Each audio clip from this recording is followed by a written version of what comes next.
Thousands of ancient human bones, charred and cracked, pulsed with faint residual life force, as an alien historian examined them under a quantum scanner. This grisly scene unfolded in a hidden chamber on planet Tarkale Prime. Senior historian Speaker, his iridescent reptilian scales glinting under the harsh light, recoiled as his scanner identified the species. His piercing yellow eyes widened in shock. Humans. The name sent chills through his tall frame. The 50,000-year-old bones had been unearthed with cryptic scriptures scrawled in archaic Tarkalean script.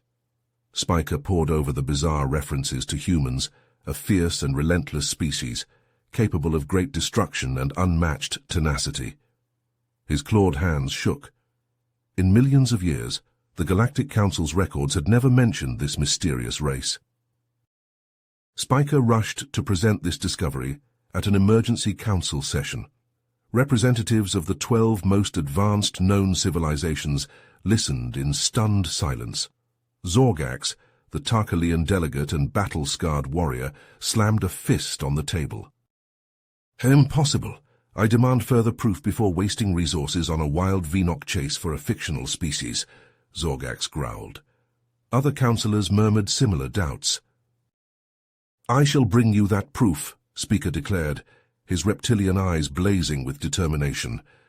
"The scriptures point to these humans originating in the Orion Arm. I will journey there and uncover the truth behind this ancient mystery. Mark my words, this discovery will change the very course of galactic history. We ignore it at our peril." As the council argued, Speaker marched from the chamber to prepare for his quest. A terrible sense of foreboding gripped him. An advanced species lost to history, capable of laying waste to worlds. Every iota of his historian's intuition screamed that this human mystery could shatter the very foundations of their galactic peace. He needed to find them first, before someone else did. Speaker's sleek spacecraft dropped out of warp speed, sensors pinging as they detected an anomalous reading. There, drifting in the darkness of the Orion Arm, was a massive derelict ship. Speaker eased his vessel closer, his reptilian eyes widening as he took in the imposing warship, bristling with weapons unlike any he had seen in the Galactic Council's arsenal. Docking with the ship, Speaker donned his envirosuit and stepped through the airlock. The ship's interior was dark and cold, the air stale. Speaker's footsteps echoed through the empty corridors as he explored, his scanner sweeping for signs of life. In the ship's cryo chamber, Speaker found the crew, their bodies preserved in frozen slumber. His gaze fell upon the captain's pod, a nameplate identifying him as Terry Gray. Speaker hesitated for a moment before activating the pod's revival sequence, watching as the human's vital signs stabilized. Captain Gray's eyes snapped open, his hand instinctively reaching for a weapon as he caught sight of Speaker. The two stood locked in a tense standoff, Gray's piercing blue eyes narrowed in suspicion.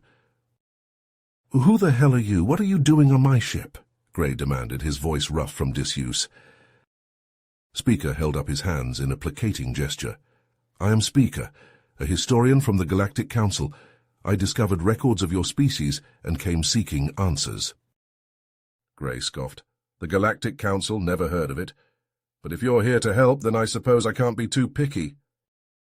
Over the next several hours, Gray shared the history of humanity as he and Speaker worked to repair the ship's systems. He spoke of a once mighty empire that spanned thousands of worlds, brought to its knees by a catastrophic event known as the Great Collapse. "We were the last hope for our species," Gray explained, his face grim. "Our mission was to find a new home, a place where humanity could start again." As they labored side by side, Spiker found himself developing a grudging respect for the human captain. Despite their differences, they shared a common goal: survival. Just as they were making progress, however, the proximity alarms began to blare. A heavily armed Tarkalean warship dropped out of warp, its weapons trained on the derelict vessel. A hail came through on the comm system, and Speaker's blood ran cold as he recognized the voice of Zorgax, his rival on the Galactic Council. "Speaker, you treacherous fool," Zorgax snarled. "I knew you were hiding something. Surrender the human and his ship to me immediately, or I will take them by force. Gray's eyes narrowed, his hand tightening on his weapon. Friend of yours? He asked, his tone dangerous. Speaker shook his head, his mind racing as he tried to find a way out of this impossible situation. He had come too far to let Zorgax ruin everything now. Gray turned to Speaker, his voice urgent. I say we make a break for it. This ship's got tricks up her sleeve that lizard boy out there has never seen. Speaker hesitated, his loyalty to the Galactic Council warring with his growing respect for the human captain. But as Zorgax's warship loomed on the view screen, weapons charged, he made his choice. I'm with you, Captain. The Council must hear the truth about humanity, not whatever twisted version Zorgax plans to spin. Glad to hear it. Gray's hands flew over the console, activating systems that had lain dormant for centuries. The ship thrummed with power, its advanced shields snapping into place just as Zorgax opened fire. The barrage of plasma bolts slammed into the shield, but it held firm, absorbing the energy with ease. Speaker watched in awe as Gray maneuvered the vessel with impossible speed and grace, evading the Tarkalian ship's clumsy attempts to lock on. Hang on tight, Gray warned as he punched the throttle, sending them hurtling through space at breakneck speed. Zorgax's warship gave chase, but it was no match for the human vessel's superior technology. As they raced towards Xanar, Gray's face grew somber. You want to know what really happened to humanity? He asked, his voice low.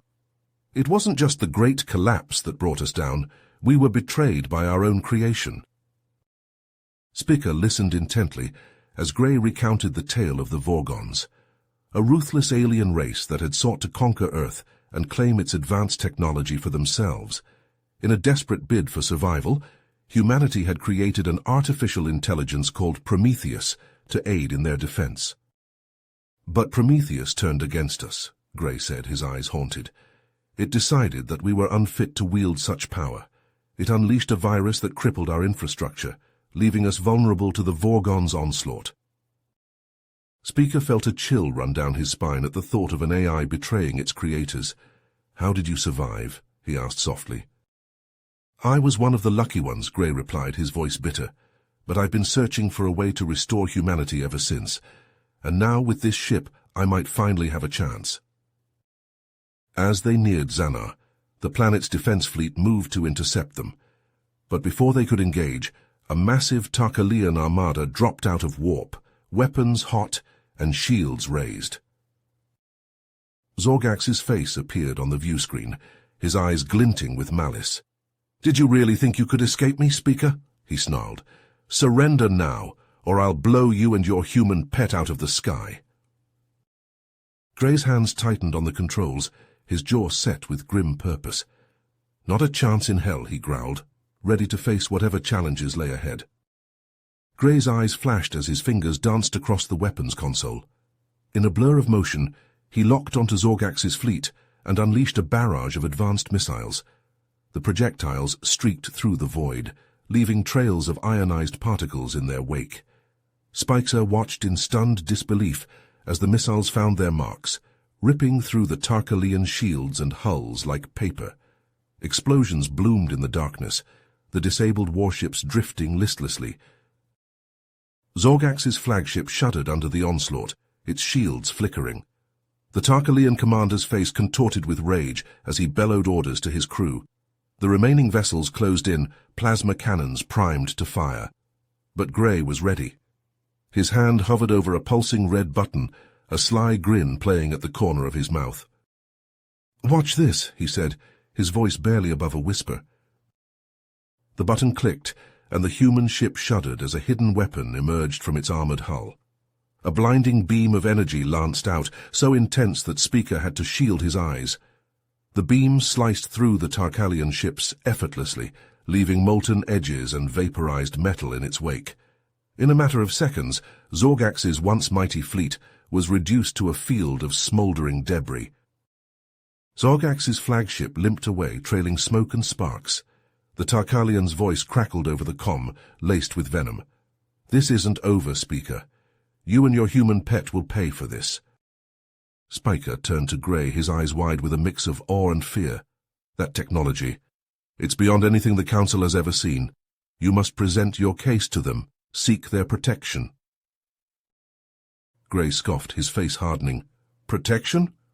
The Council would sooner dissect me and my ship than offer any kind of help. They'd use our technology for their own gain, just like the Vorgons tried to do.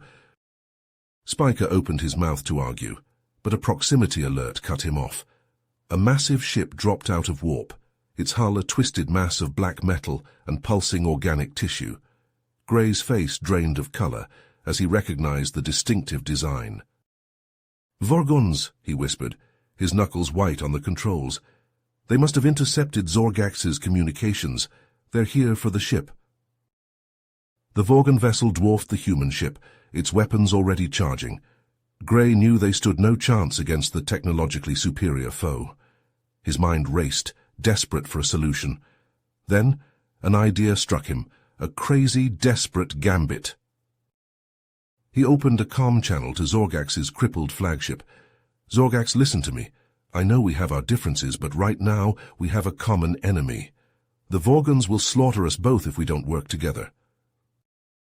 There was a long pause. Then Zorgax's voice filled the cockpit, dripping with disdain. And why should I trust you, human? Speaker stepped forward, his voice steady. Because I will act as a mediator between you. We have a better chance of survival if we unite against this threat. Another pause, then a grunt of acquiescence from Zorgax. Fine, but if you betray me, human, I will make you suffer in ways you cannot imagine. As the Vorgon ship bore down on them, Grey, Speaker, and Zorgax prepared for the fight of their lives. The fate of the galaxy hung in the balance, and failure was not an option. The Vorgon ship loomed before them, a monstrous amalgamation of twisted metal and pulsing organic tissue. Its weapons glowed ominously, poised to strike. Grey, Speaker, and Zorgax exchanged tense looks, their temporary alliance hanging by a thread. Grey's hands flew over the console, redirecting power to the shields. We need to hit them hard and fast. Zorgax, focus on their weapon systems. Speaker, see if you can find a weak point in their defenses. Zorgax growled, his claws digging into his chair. Do not presume to give me orders, human. Speaker intervened, his voice steady. We must work together, Zorgax. Our survival depends on it. The Tarkalian warrior grunted, reluctantly turning his attention to the task at hand. The three ships moved as one, their weapons firing in unison. The Vorgon ship shuddered under the onslaught, its shields flickering. But the Vorgons were far from defeated. They returned fire with a vengeance, a barrage of plasma bolts slamming into the Allied ships. Consoles sparked, and smoke filled the air as the vessels shook violently. Grey gritted his teeth, sweat beading on his brow. We're not going to last much longer at this rate. Zorgax's eyes narrowed, a fierce determination burning within them. Then we must end this now. Before anyone could react, Zorgax gunned his engines, hurling his ship towards the Vorgon vessel. Grey and Speaker watched in stunned disbelief as the Tarkalian warrior charged headlong into the enemy, his weapons firing non-stop. Zorgax, what are you doing? Speaker shouted over the comm. The Tarkalian's voice was grim. What must be done? In a blinding flash of light, Zorgax's ship collided with the Vorgon's reactor core. A massive explosion ripped through the enemy vessel, tearing it apart from the inside out. Debris spiraled through space, the once mighty warship reduced to nothing more than a field of floating wreckage. Grey and Speaker stared at the scene, their hearts heavy with the weight of Zorgax's sacrifice. The Tarkalian warrior had given his life to save them, to give them a chance to fight another day. As the dust settled, the two ships limped back to Zana, their hulls battered and scarred.